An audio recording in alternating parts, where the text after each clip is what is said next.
সেলাই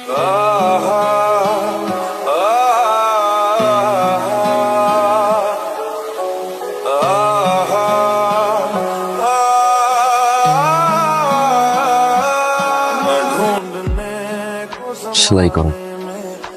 সব সময় কি শাড়ির এই জায়গায় ছিঁড়ে? ছিঁড়ে না, পরে বাম পাশটা তো বেশি জ্বলে, তাপে ফুটো হয়ে যায়। আপনার কি মনে হয় আমি কিছু বুঝি না? বললে রাজিও না। রাজি ওর মতো করে কইতে হইব। Beauty ladies, I love you. আমি তোমার বিয়ে করতে চাই।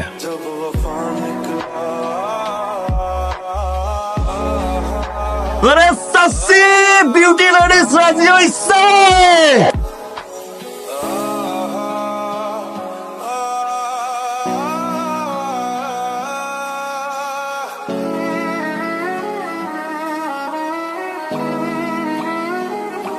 উস্তাদ, ভাবি, নানা, ওরা না উস্তাদ, কারা যেন মেলা গাড়ি লই আইছে আমাকে বস্তির দিকে। আইসে একটা টাই বড় লোক কয় কি এই বস্তি নাকি ভাঙ্গা লাইব, ও ভাই বিশান হোটেল বানাইবো। আমার থাকতে দেবেন ওস্তাদ, আপনি চলেন, নানা চলেন, তাড়াতাড়ি চলেন। দাঁড়িয়ে আছো কেন মাপো? এই বস্তির আপনাকে নিজের কবরের সাহিত্যাত মাই পালন।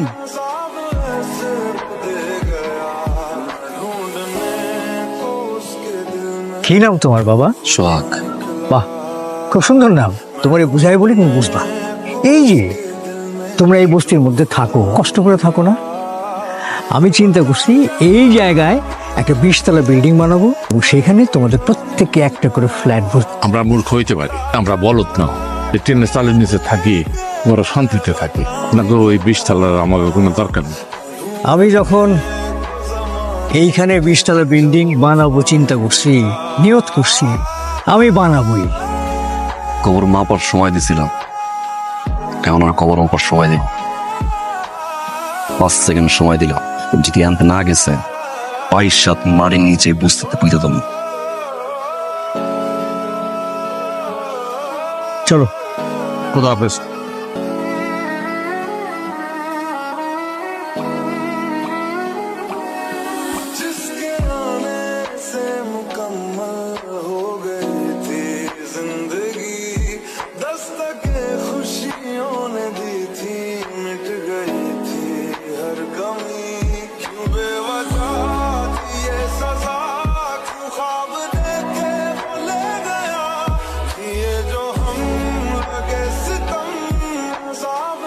না না নানা ডাক, নানা ডাকো না,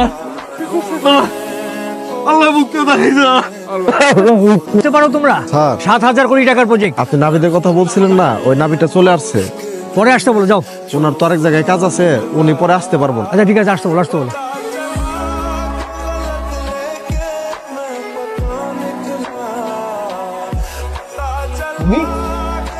আমি নেয়ামতুল্লাহ বস্তির সোহাগ, যে বস্তি আপনি আগুন দিয়ে পুরাই ফেলছিলেন। আমার বউ পড়ছে স্যার, খালি আমার বউ পড়ে নাই, আমার 7 মাসের বাচ্চাটা পড়ছে স্যার। বাচ্চাটা মারা গেছে পেটে ধা অবস্থায়। আগুনের তাপ ওই নাদান শিশুটা না সহ্য করতে পারে না, পেটে হয়ে মারা গেছে। আমার বউটা হাঁটতে পারে না স্যার, ঠিক মতো খাইতে পারে না।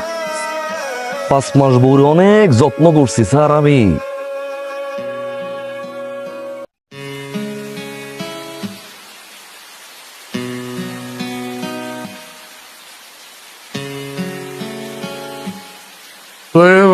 ডাক দিল, আমি মরে পড়ে রয়েছি।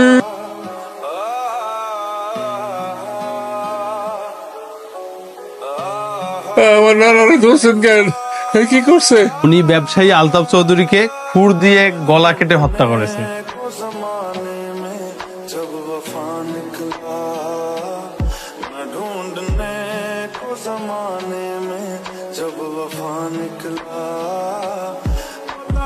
নানার মধ্যে একটু খেয়াল রাখছি ভাই, নানার জানে কিছু না হয়।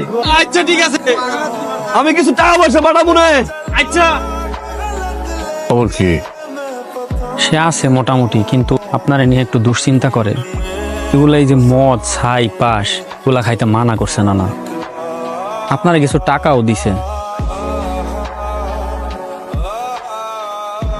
কয়দিন নাম্বার 150 সোহাগ জামিন হয়ে গেছে। ও দাদা,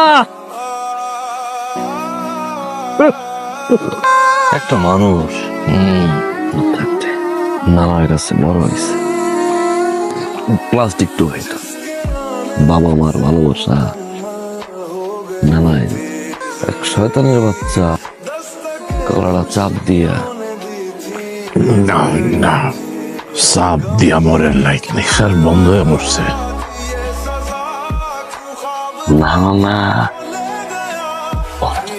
দিয়া মারছিল, আর ওই শয়তানের বাচ্চা ওর সামনে শতন কো শতন দেখি না তো।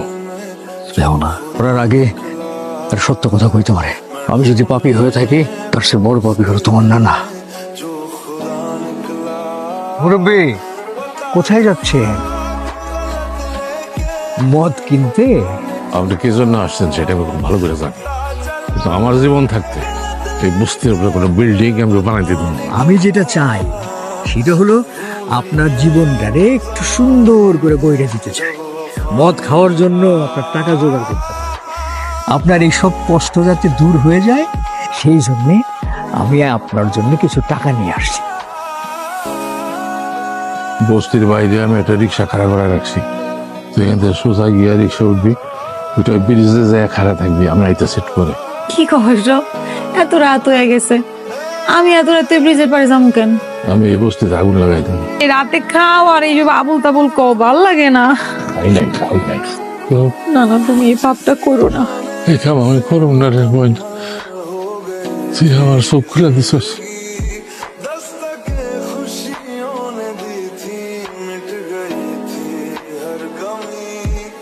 আমি তোর কাছে আমার বউদারে রাইখা ব্যবসায়ী আলতাফ চৌধুরীরে মারতে গেছিলাম, আর তুই আমার বউটারে মারছস।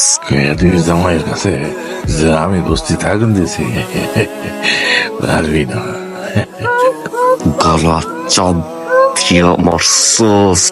প্রত্যেকটা দিন প্রত্যেকটা ওয়াক্ত তোর জন্য উপরওয়ালার কাছে হাত তুলছি। ইয়া আল্লাহ, আমি জেল থেকে বাইরে হওয়ার আগ পর্যন্ত আমার নাড়ারে তুমি বাঁচাই রেখো আল্লাহ, কারণ তোরে মারো